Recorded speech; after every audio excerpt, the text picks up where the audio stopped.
Jadi memang pertanyaan ini sering sekali ditanyakan. Ini pertanyaan yang berulang-ulang.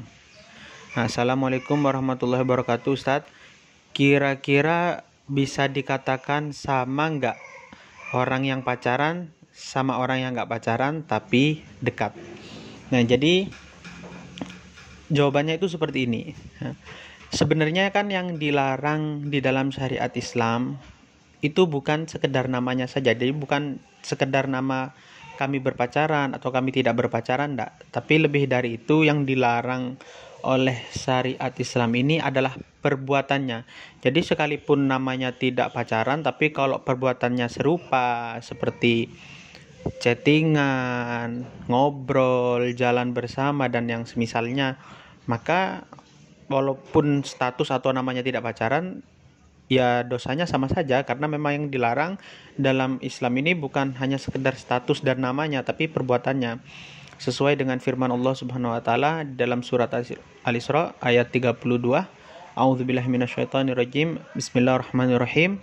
Wala taqrabuz zina innahu kana fahishatan wa sa'a sabila. Jadi ayat ini sudah jelas menerangkan bahwasanya Allah melarang apapun bentuk yang bisa menyebabkan seseorang itu menyebabkan zina, atau walaupun tidak sampai ke zina yang naudzubillah kita ketahui ya, hubungan di luar pernikahan, tapi ya menyerupai atau dekat ke sana, seperti ada istilah zina mata, memandang yang dilarang yang bukan mahram, melihat aurat orang lain lawan jenis, atau zina mulut seperti berbicara, ngobrol, dan anggota badan yang lain. Karena dari ayat itu juga ya, para ulama sering menjelaskan bahwasanya kan tidak mungkin memang seseorang tiba-tiba gak kenal, baru pertama kali ketemu, naudzubillah lalu berzina, kan enggak. Pasti ya ada sebab-sebab, alasan-alasan, termasuk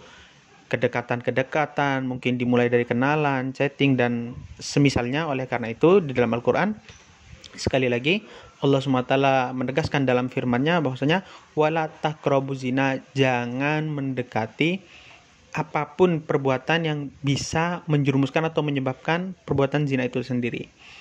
Nah, lalu di sini ada pertanyaan lanjutan juga.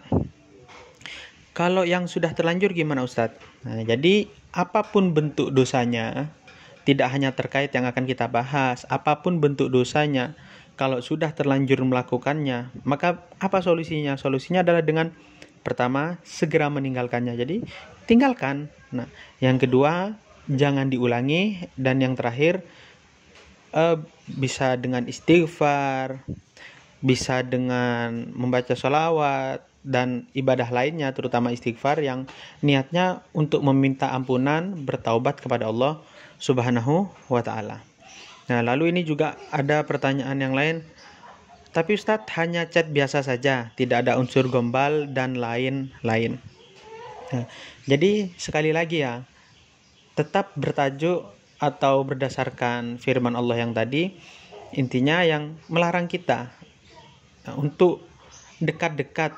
Nah, sekalipun tidak takut, mungkin saya tidak takut Ustadz, maksudnya insya Allah enggak, saya tidak takut akan ke sana, sepertinya enggak mungkin saya melakukannya. Nah, jangan pernah seperti itu, bisa jadi itu adalah bisikan setan. Jadi apapun bentuknya, kita harus menjaga diri kita. Kita khawatir atau tidak, kita yakin, bahkan sekalipun yakin tidak melakukannya, tetap larangan itu berlaku. Jadi jangan dekat-dekat. Nah, berkaitan dengan pertanyaan yang tadi itu, hanya cetan biasa, tidak ada unsur gombal, maka sebenarnya Rasulullah SAW pernah bersabda, kata Rasulullah dalam sabdanya, min husni islamil mar'i tarku ma la ya'nihi. Jadi seorang muslim yang baik ya, seseorang yang menjaga keimanannya, yang memiliki iman yang baik, itu adalah orang yang melakukan hal yang meninggalkan hal yang tidak perlu. Jadi kalau tidak perlu dilakukan ya, hal-hal yang tidak jelas gitu, maka tidak perlu dilakukan. Termasuk kayak gini, cuman cetan aja walaupun tidak ada unsur gombal, kan apa tujuannya? Kalau tidak ada tujuannya, ya lebih baik tidak usah dilakukan. Karena sekali lagi ya, perzinahan itu terjadi gak langsung tiba-tiba, gak pertama kali ketemu, bahkan apalagi tidak kenal kan enggak. Nah, maka ada sebab-sebabnya dan itu yang dilarang oleh Allah Subhanahu wa taala, termasuk berawal dari sekedar teman, sekedar chat. Nah, dan yang terakhir ini masih ada yang bertanya, Ustadz, kalau boleh kalau seumpama ada alasan seperti ingin bertanya berarti boleh, apakah menjadi boleh? Nah, sekali lagi ya. Ini jadi kayak terkesan maksa. Seperti kayak, oh ya kalau ada alasan Ustadz, semuanya saya chat sama dia tuh karena ingin bertanya, mungkin tentang agama atau apapun itu. Kalau dulu ya kita sering mendengar, Ustadz dia tuh saya dekat dia karena dia sering memotivasi saya jadi lebih semangat belajar dan semisalnya lah. Nah, maka perlu diketahui bahwanya itu sebenarnya saya sudah pernah menjelaskan berkaitan dengan kaidah, yaitu kalimatul haq turidu bihal batil. Ya. Yang kalau mudahnya ya kita artikan dalam bahasa Indonesia itu seperti ada udang di balik batu yang mengambil kesempatan dalam kesempitan. Jadi memang kayaknya sih baik kan saya mau nanya. Cuman kan kalau kita mau berpikir lebih logis dan berhati-hati, sebenarnya pertanyaanmu terkait agama atau kamu butuh solusi, kita butuh solusi terhadap problem kita bisa menanyakan terlebih dahulu kepada orang tua. Yang jelas kita boleh berinteraksi dengan mereka dan bebas. Kalau mungkin orang tua tidak bisa memberi jawaban, mungkin saudara yang kandung, yang mahram. Kalau tidak bisa juga, mungkin kita bisa minta tolong guru kita yang sama jenisnya, yang perempuan nanya ke ustazah atau ke ibu gurunya, begitu juga yang laki, ya kan?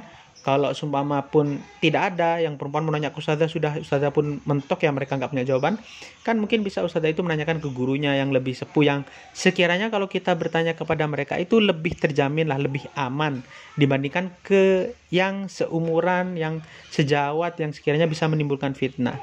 Jadi masih ada tahapan-tahapan, nggak mesti kita langsung dia bisa memberikan saya jawaban solusi, kan tidak. Nah, sekali lagi itu bisa jadi ya, sesuai dengan kaidah tadi, kalimatul haq turidu bihal batil, ada udang di balik batu kan.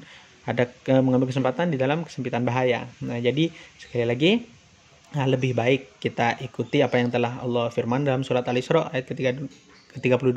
Ayo bersama-sama kita menjaga diri dengan cara menjauhi apapun yang bisa menyebabkan kita jatuh ke dalam perbuatan yang dilarang oleh Allah, yaitu berzina. Semoga jawaban ini bisa bermanfaat bagi kita semua.